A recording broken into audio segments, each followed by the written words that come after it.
Assalamualaikum warahmatullahi wabarakatuh. Apa kabar adik-adik? Hari ini kita akan belajar matematika wajib kelas 11 bab turunan fungsi aljabar. Nah, hari ini pada sesi ini kita akan belajar yang namanya definisi turunan fungsi aljabar. Nah, sebelum kita pelajari definisi, kakak punya ilustrasi grafik antara waktu dengan jarak. Nah, grafik ini kita bisa temukan pada pelajaran fisika, yaitu perbandingan antara waktu dengan jarak, yaitu pada saat kita menghitung kecepatan rata-rata. Nah, di sini kita misalkan punya T1 berarti kondisi waktu pertama, di T2 kondisi waktu kedua. Nah, di antara T1 dan T2 kita punya jarak ya. Misalkan saya kakak kasih jarak dari T1 ke T2 adalah H, berarti saya punya nilai T1 itu sama dengan T, maka T2-nya sama dengan, ada jaraknya ya, berarti ada T plus H. Nah, seperti biasa kalau kita bicara fungsi ini T1, maka pasangan S1. Maka S1 di sini kita bisa tulis menjadi ST karena bergantung pada T1 yaitu T. Kemudian yang di sini ada T2 berarti punya jarak yang kedua. Di S2 sini berarti kita punya S yang bergantung terhadap T plus H. Ya. Kenapa T plus H? Karena T2 bernilai T plus H. Ya. Nah, dalam fisika, kalau kita diminta untuk menentukan kecepatan, itu bisa kita dekati dengan rumus delta S per delta T, yaitu jarak kedua dikurang jarak pertama dibagi T2 dikurang T1. Nah, di sini kalau kita masukkan rumusnya menjadi apa? S T plus H dikurang ST per T plus H dikurang T ya, karena T2-nya bernilai T plus H, T1-nya bernilai T. Untuk S2-nya tadi sudah bernilai S T plus H, kemudian S1-nya adalah ST. Nah, kalau kita operasikan nilainya adalah ini S T plus H dikurang ST. Sedangkan ini T dikurang T habis, tinggal H. Nah, di sini ini baru menghitung yang namanya kecepatan rata-rata. Nah, bagaimana pada saat kita menghitung kecepatan pada saat T tertentu? Artinya ada pergeseran. Kalau T tertentu berarti kan jarak H ini semakin dekat dengan 0. Artinya antara S2 dengan S1 gapnya itu terlalu tipis atau hampir tidak ada jaraknya. Contoh kecepatannya, jaraknya misalkan 20 km, maka ini yang S2-nya 20,001. Artinya jarak antara yang pertama dan kedua itu jaraknya tipis. Akhirnya waktu yang bergeser pun dekat dengan 0. Karena waktunya dekat dengan 0, atau artinya ketika H prosesnya mendekati 0, maka jaraknya juga semakin dekat dengan S1. Nah, di sini namanya kalau di dalam fisika ini bicara tentang kecepatan sesaat atau pada saat T sama dengan konstanta. Bisa kita simpulkan dengan huruf A. Nah, dari sinilah muncul namanya konsep turunan. Ya, konsep turunan yang kita dekati dengan ketika kita H menuju 0. Ingat prinsip ketika H menuju 0 ini dekat dengan konsep limit. Jadi konsep turunan bisa kita dekati dengan pendekatan limit. Nah, sekarang kita masuk ke definisinya. Di sini sebelum akan jelaskan tentang definisi, kita bicara dulu tentang namanya notasi turunan ya. Ya, turunan pertama dari suatu fungsi f(x) dinotasikan sebagai berikut. Nah, ini boleh dipilih ya. Pertama, f aksen x. Yang kedua boleh dfx per dx. Atau yang ketiga boleh, karena fx ini biasanya kita notasikan sama dengan y, ini bisa kita simbolkan dengan y aksen.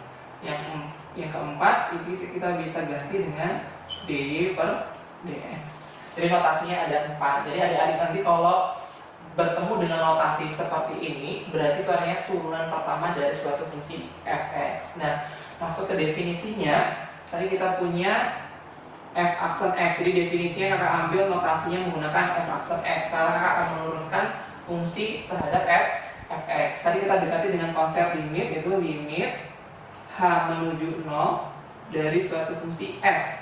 Perhatikan tadi kita punya di sini adalah s ya fungsinya, karena dalam bentuk umum kita punya f(x), maka yang s-nya kita boleh ganti menjadi f. Berarti ini adalah x plus h dikurang f(x) per h. Nah, ini adalah definisi dari turunan ya. Oke. Nah, selanjutnya saya akan berikan contoh bagaimana menentukan turunan pertama dari suatu fungsi ya. Contoh soalnya seperti ini. Tentukan turunan pertama dari fungsi f(x) sama dengan 10 misalkan ya. Nah, kalau f(x) sama dengan 10 ini namanya fungsi konstanta. Berapapun nilai x-nya, pasti nilainya sama dengan 10. Coba kita gunakan definisinya. Jangan lupa kita tulis dulu ya. F aksen x sama dengan limit h menuju 0 dari, ya kita tulis x tambah h dikurang f(x) per h. Jadi limit h menuju 0 dari apa? f(x) tambah h. Ingat tadi ini adalah f(x) sama dengan 10, berarti fungsi konstanta. Apapun nilai dalam kurungnya pasti hasilnya sama dengan 10. Berarti ini juga nilainya sama dengan 10 dikurang 10 per h. Nilainya sama dengan limit h menuju 0 per h. Ya, ini nilainya adalah 0. Jadi turunan pertama dari f(x) sama dengan 10 adalah 0 gitu ya. Atau boleh kita tulis f aksen x sama dengan 0 gitu ya. Kira-kira cukup jelas ya? Yang ini contoh fungsi yang standar, kita gunakan fungsi konstanta. Nah, contoh berikutnya nanti kita akan tentukan nilai turunan pertama dari fungsi linear dan kuadran. Nah, yang untuk fungsi konstanta sudah, kira-kira pahami adik-adik ya? Kalau sudah, yang ini kakak akan hapus. Kita ganti ke contoh soal yang berikutnya. Oke, ini selanjutnya adalah contoh turunan pertama dari fungsi linear ya. Bagaimana cara menentukan turunan pertamanya? Kita tentunya gunakan definisinya. Ya, jawab dulu ya.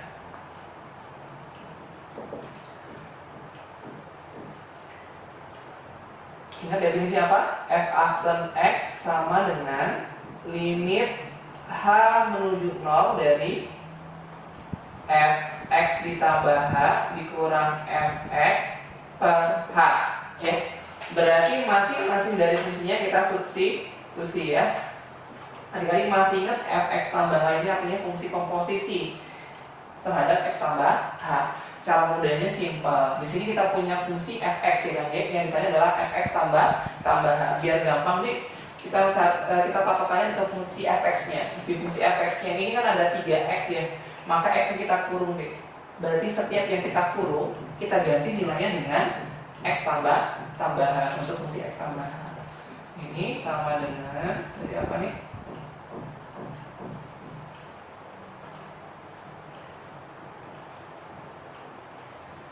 Oke, berarti ini 3x, berarti ini 3 buka kurung x-nya kita ganti ya menjadi x plus h, kemudian dikurang 7. Nah, ini nilai dari f(x) ditambah h. Selanjutnya dikurang nilai fungsi f(x). Fungsi f(x) itu selalu ada informasinya di soal. Berarti tinggal kita ganti nilainya adalah 3x dikurang 7 ini per h. Berarti ini limit h menuju 0 dari, kita selesaikan, 3 dikali x dapatnya 3x 3 dikali H dapatnya 3H, dikurang tuh 7, dikurang negatif kali 3X, 3X, negatif kali negatif positif 7. Ini per, nah selanjutnya kita jumlahkan. Perhatikan ini 3X sejenis dengan negatif 3X ya. Berarti ini 3X dengan 3X boleh kita coret atau nilainya 0. Negatif 7 dengan plus 7 ini juga boleh kita coret. Sehingga hanya kita dapatkan limit H menuju 0 dari 3H per H. Ya pasal ini deh, H dengan H ini boleh kita coret. Sehingga dapatnya adalah 3. Jadi nilai dari F aksen X itu sama dengan 3. Cukup sederhana ya? Paham? Oke, kalau sudah paham, selanjutnya saya akan berikan contoh yang ketiga, yaitu tentang turunan pertama pada fungsi kuadrat. Jadi langsung aja ya, yang ketiga, kakak nggak tulis soalnya lengkap-lengkap, cukup kakak tulis fungsi fx-nya aja ya. Misalkan kita punya fx-nya adalah x kuadrat dikurang 2x. Yang ditanya adalah tentukan nilai turunan pertamanya apa gitu ya. Nah, seperti langkah yang nomor 2, tentunya kita gunakan definisi ya. Nah, untuk menggunakan definisi, silakan diingat definisi apa? F aksen X sama dengan apa deh? Limit H menuju 0 dari F X ditambah H dikurang Fx per H. Oke, sama dengan limit H menuju 0. Ingat ya tadi ini X tambah H fungsi komposisi ya. Ketemu X kita tekan dalam kurung biar gampang. Ini X yang dikurung, ini 2, ini X yang dikurung. Untuk menentukan Fx tambahan. Yang pertama dikuadratin deh, berarti ini dikuadratin ya. Jadinya apa? X tambah H kuadrat dikurangi 2 ya. Tulis 2, X yang kita ganti menjadi ya betul X ditambah H. Ini baru nilai dari apa deh? Nilai dari Fx tambah H. Nah, untuk nilai dari Fx, adik-adik tinggal mengganti informasi pada soal. Fx-nya sama dengan apa? X kuadrat dikurang 2x. Ya, jadi yang warna biru itu adalah nilai dari Fx tambah H. Ya, Fx-nya gampang, ada di informasi pada soal. Nah, langkah selanjutnya adik-adik tinggal selesaikan secara aljabar saja. Berarti ini limit H menuju 0 dari, ya ini berapa nilainya deh? X kuadrat ditambah 2hx ya, 2 kali H kali X ditambah H kuadrat dikurang 2 kali X min 2H. Nah, dikurang apa deh? X kuadrat tambah 2X per H. Nah, sekarang coba lihat unsur-unsur yang sama. Di sini X kuadrat, di sini ada negatif X kuadrat, berarti yang ini dengan ini habis. Selanjutnya ada min 2X dengan plus 2X, ini juga nilainya habis. Yang tersisa hanya 2HX H kuadrat negatif 2H per H. Jadi nilai yang ini kita tuliskan ya. Jadi 2HX ditambah H kuadrat dikurang 2H per H. Ya, setelah ini berarti baru kita selesaikan menggunakan konsep limitnya D. Berarti kita gunakan faktor ya, distributif ya. Ini berarti kita keluarkan H-nya, tinggal apa deh? 2X plus H kurang 2 H. Karena hanya menuju 0 ini boleh kita coret. Selanjutnya finishingnya tinggal kita substitusi. Karena H menuju 0 berarti 2X tetap, 2X ditambah hanya 0 dikurang 2. Sehingga kita dapat 2X minus 2. Kesimpulannya apa? Berarti nilai F aksen X sama dengan 2X kurang 2. Cukup sederhana ya caranya ya. Nah, sekarang kakak akan tanyakan, ketika kita menentukan turunan pertama dari suatu fungsi fx, ketika menggunakan definisi, kira-kira langkah-langkahnya sederhana atau tidak? Kalau kita paham konsepnya, tentu sederhana ya, tapi membutuhkan waktu yang cukup lama. Nah, untuk memudahkannya, nanti akan kakak ajarkan menggunakan sifat-sifat turunan atau rumus-rumus yang kita gunakan tanpa menggunakan definisi, yaitu pada sesi berikutnya. Semoga video ini bermanfaat. Selamat belajar. Assalamualaikum warahmatullahi wabarakatuh.